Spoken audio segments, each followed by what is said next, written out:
ত্রিস্তরীয় পঞ্চায়েত ব্যবস্থাকে আরো সুদৃঢ় ও গতিশীল করতে এটি নগরস্থিত পঞ্চায়েত রিসোর্স সেন্টারের গ্রাম স্বরাজ ভবনে অনুষ্ঠিত হলো রাজ্যভিত্তিক পঞ্চায়েত পুরস্কার এবং প্রধানমন্ত্রীর আবাস যোজনার গ্রামীণ পুরস্কার বিতরণী অনুষ্ঠান।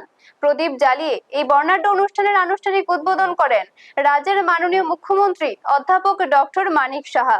অনুষ্ঠানে সম্মানিত অতিথি হিসেবে উপস্থিত ছিলেন পঞ্চায়েত ও সমবায় মন্ত্রী কিশোর বর্মন এবং পঞ্চায়েত দপ্তরের উচ্চ পদস্থ আধিকারিক সহ বিভিন্ন স্তরের পঞ্চায়েত প্রতিনিধিরা। উদ্বোধনী ভাষণে মুখ্যমন্ত্রী ডক্টর মানিক সাহা বলেন, ত্রিস্তরীয় পঞ্চায়েত ব্যবস্থা হলো গণতান্ত্রিক কাঠামোর প্রধান ভিত্তি। পঞ্চায়েত যত শক্তিশালী ও স্বচ্ছ হবে, রাজ্যের সামগ্রিক উন্নয়ন তত দ্রুত গতিতে এগিয়ে যাবে। পঞ্চায়েত মন্ত্রী কিশোর বর্মন তার বক্তব্যে বলেন, সরকারি সমস্ত প্রকল্পের সুফল যাতে একেবারে শেষ প্রান্তের মানুষের কাছে পৌঁছায় তা নিশ্চিত করাই এই পুরস্কারের আসল উদ্দেশ্য। এই দিনের অনুষ্ঠান মঞ্চ থেকে প্রশংসনীয় কাজের স্বীকৃতি স্বরূপ সেরা জেলা পরিষদ, পঞ্চায়েত সমিতি, গ্রাম পঞ্চায়েত এবং সংশ্লিষ্ট কর্মকর্তাদের হাতে পুরস্কার ও সম্মাননা স্মারক তুলে দেন মুখ্যমন্ত্রী ও পঞ্চায়েত মন্ত্রী। ব্যুরো রিপোর্ট, নিউজ তৎকাল 24।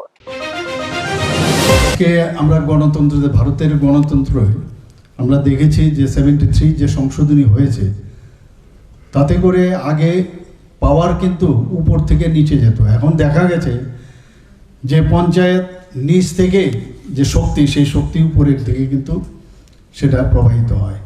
যেটা একটা 73 যে অ্যামেন্ডমেন্ট হয়েছে, মাননীয় প্রধানমন্ত্রীজিও সেই দিশায় কিন্তু কাজ করছেন।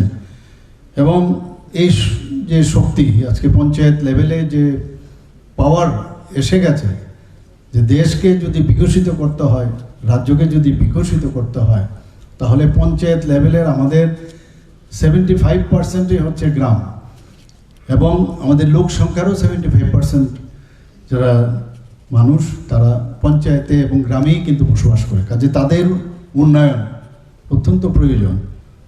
এখানে মাননীয় প্রধানমন্ত্রীজির যে মূল লক্ষ্য আমরা দেখেছি, উনি বারবার বলছেন যে আমাদের যে পঞ্চায়েতগুলো আছে ত্রিস্তরীয় পঞ্চায়েত, তাকে নিজেদের স্বাবলম্বী হতে হবে।